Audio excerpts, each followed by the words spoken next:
ওম নমো ভগবতে বাসুদেবায়। হরে কৃষ্ণ কৃষ্ণ কৃষ্ণ হরে হরে, হরে রাম রাম রাম হরে হরে। জয় শ্রীকৃষ্ণ, রাধে রাধে। বন্ধুরা, ভগবান শ্রীকৃষ্ণের জন্মাষ্টমী তিথি এখনও চলছে। আশা করি সকলেই সুন্দরভাবে তা উদযাপন করছেন।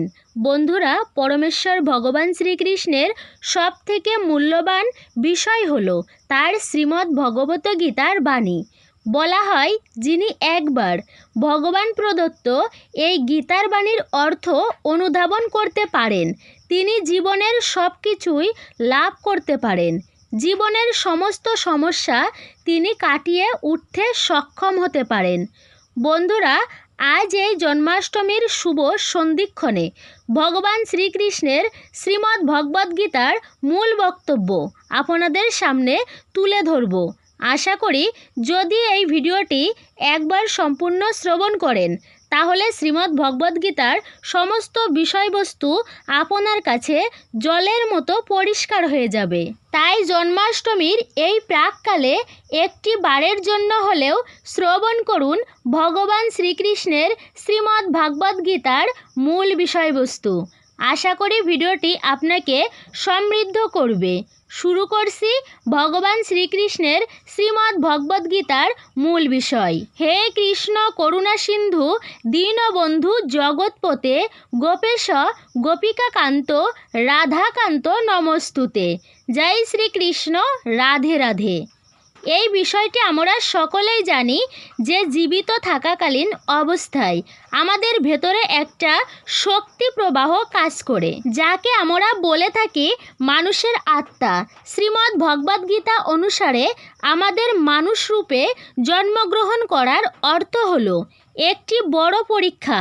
এই পরীক্ষাটি হলো আমাদের ভেতর থেকে আমাদের সব থেকে ভালো রূপটি বাইরে আনার পরীক্ষা। শ্রীমদ্ ভগবদ্গীতা হলো আমাদের এই ভালো রূপটি ভেতর থেকে বার করে এনে এই পরীক্ষাটি পাশ করার একটি পবিত্র গ্রন্থ। পরমাত্মা এই জ্ঞান ভগবান শ্রীকৃষ্ণ দ্বারা সবথেকে বড় ধর্মযুদ্ধের রণাঙ্গনে মহাভারতের কুরুক্ষেত্রের সময় অর্জুনকে আজ থেকে প্রায় 5000 বছর আগে দিয়েছিলেন। এটা ছিল সেই সময় যখন বারবার ধর্মের উল্লঙ্ঘন হয়েছিল। পরমাত্মার ভয় মানুষের মন থেকে বেরিয়ে গিয়েছিল। লোভের বশবর্তী হয়ে ভাই ভাইকে হত্যা করার চেষ্টা করেছিল। শুধু তাই নয়, নারী জাতিকে অসম্মান এবং অপমান করা হয়েছিল। ওই সময়ে এই জিনিসগুলি যাতে বারংবার না ঘটে এবং অধর্মের পথ থেকে মানুষের ধর্মের পথে ফিরিয়ে আনতে পরমাত্মা এই পবিত্র শ্রীমদ্ ভগবদ্গীতার জ্ঞান উপদেশ দিয়েছিলেন। পরমাত্মা এই পবিত্র জ্ঞান দিয়েছিলেন মানব জাতির কল্যাণের জন্য। বন্ধুরা, শ্রীমদ্ ভগবদ্গীতা, বাইবেল, কুরআন এই সকল পবিত্র গ্রন্থগুলি পরমাত্মার দেওয়া। এইগুলি শুধুমাত্র ধর্মের সম্প্রদায়ের মানুষদের জন্য নয়।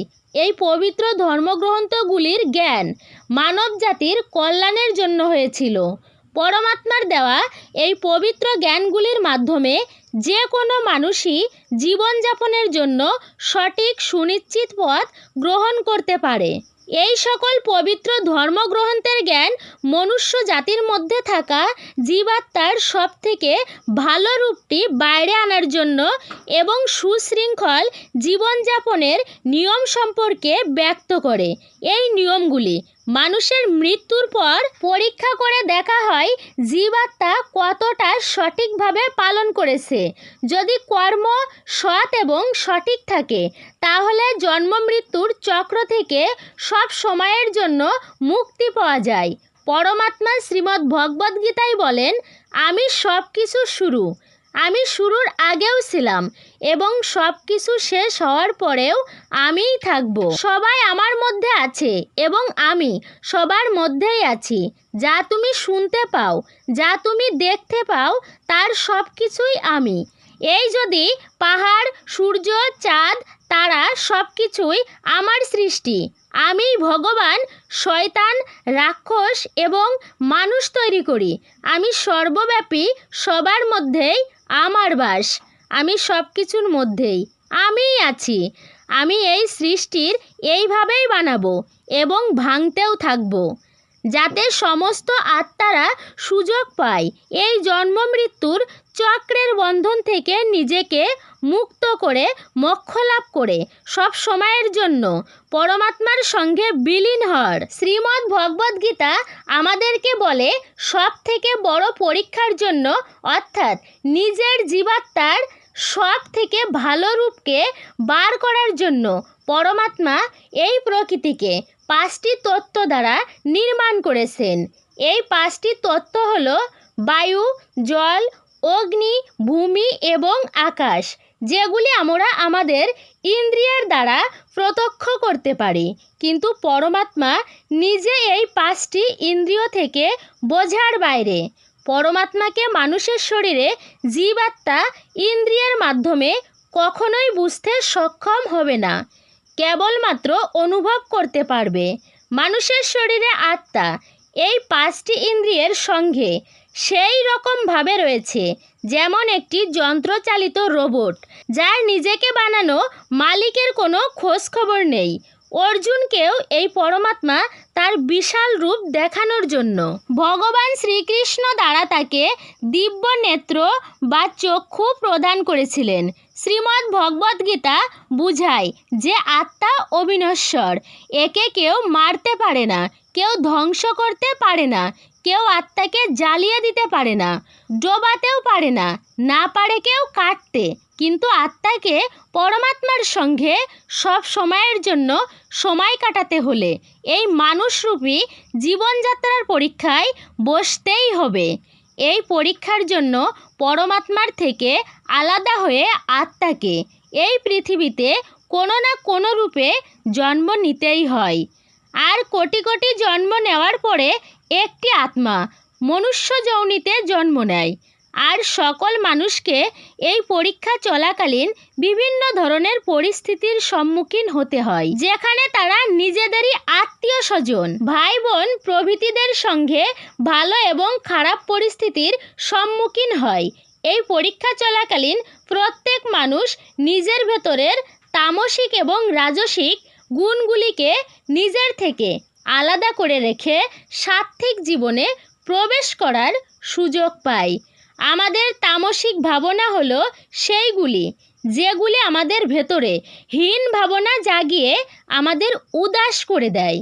আর আমাদের রাজসিক গুণগুলি হলো ঈর্ষা ভরপুর এবং আমাদেরকে লোভী বানিয়ে অন্যের ক্ষতি করতে পারে। এই জন্যই এই পরীক্ষা চলাকালীন সকল আত্মাকে নিজের ভেতরের রাজসিক এবং তামসিক গুণগুলির ঊর্ধ্বে উঠে নিজের সাত্ত্বিক গুণের বিকাশ করতে হয়। সাত্ত্বিক গুণ হলো সেটি যা আত্মাকে নিজের আশেপাশে থাকা সকল বিষয়বস্তুকে আত্মার সঙ্গে যুক্ত করে। সাত্ত্বিক গুণ মানুষের মধ্যে লোভ, লালসা, ঈর্ষা এগুলি দূরে সরিয়ে দিয়ে মানুষকে ভালোবাসতে শেখায়। এই পরীক্ষা চলাকালীন সকল মানুষকে জীবনের 4টি স্তম্ভ ধর্ম, অর্থ, কাম ও মোক্ষ লাভের জ্ঞান হবার পরেই মুক্তি মেলে। এই 4টি স্তম্ভই হলো সেই দুয়ার যা বোঝার মাধ্যমে জীবাত্মা পরমাত্মাকে বুঝতে পারে। প্রথম দুয়ার হলো ধর্মের। ধর্ম শেখায় যা গীতাতে লেখা রয়েছে, বেদে লেখা রয়েছে, পবিত্র কোরআনে লেখা রয়েছে, বাইবেলে লেখা রয়েছে। ধর্ম সেটাই যা ধারণ করা হয়েছে, যা মানুষের আত্মা মেনে চলতে চায়, যেমন মিথ্যা কথা না বলা, চুরি না করা, অন্যের ক্ষতি না করা প্রভৃতি। এই সকল বিষয়েই ধর্মের অঙ্গ। আর সকল আত্মাকে নিজের জীবনকালে এক একটি ধর্ম পালন করতে হয় এবং সবসময় ধর্মকে রক্ষা করতে হয়। দ্বিতীয় দুয়ারটি হলো অর্থ। সকল আত্মা এই দ্বিতীয় দুয়ারে তার পৃথিবীতে আসার মূল কারণ বা অর্থ সম্পর্কে বুঝতে পারে। এই পৃথিবীতে সম্পর্কে আনন্দকে সে উপভোগ করবে। ভালো ভাই, ভালো বোন, ভালো স্বামী, ভালো স্ত্রী, ভালো পিতা, ভালো মাতা, ভালো ছেলে অথবা ভালো মেয়ে হয়ে সকল আত্মা এই দুনিয়ার নিজস্ব জীবনের কর্তব্য পালন করবে। এবং মানুষরূপে জীবনযাত্রার এই পরীক্ষাটি পাশ করবে। তৃতীয় দুয়ারটি হলো কাম। শ্রীমদ্ ভগবদ্ গীতা আমাদের বুঝায় সকল মানুষের মধ্যেই ক্রোধ, ঈর্ষা, লোভ, অহংকার এবং মোহের মতো এই 6টি রিপুর বা ভাবনা আমাদেরকে নিজেদেরকে এবং অন্যের ক্ষতিই করতে পারে। এই ভাবনাগুলিকে সকল মানুষদেরকে নিজেদেরকে নিয়ন্ত্রণে রাখা প্রয়োজন, কেননা এই 6 ধরনের ভাবনার বশবর্তী হয়ে পড়া যে কোনো কাজ আমাদের জীবনে সমস্যা ডেকে আনতে পারে। একটি আত্মা যদি এই বিষয়টির উপর বিজয় প্রাপ্ত করতে পারে বা এই 6 ধরনের ভাবনাগুলিকে নিজের নিয়ন্ত্রণে রাখতে পারে, তাহলে সেই আত্মাটির মোক্ষ লাভ আরও সহজ হয়ে যায়। চতুর্থ এবং সর্বশেষ স্তম্ভটি হলো মোক্ষ লাভ। এই পরীক্ষার সময় সকল মানুষ তাদের নিজস্ব জীবনে কিছু ইচ্ছা রেখে থাকে।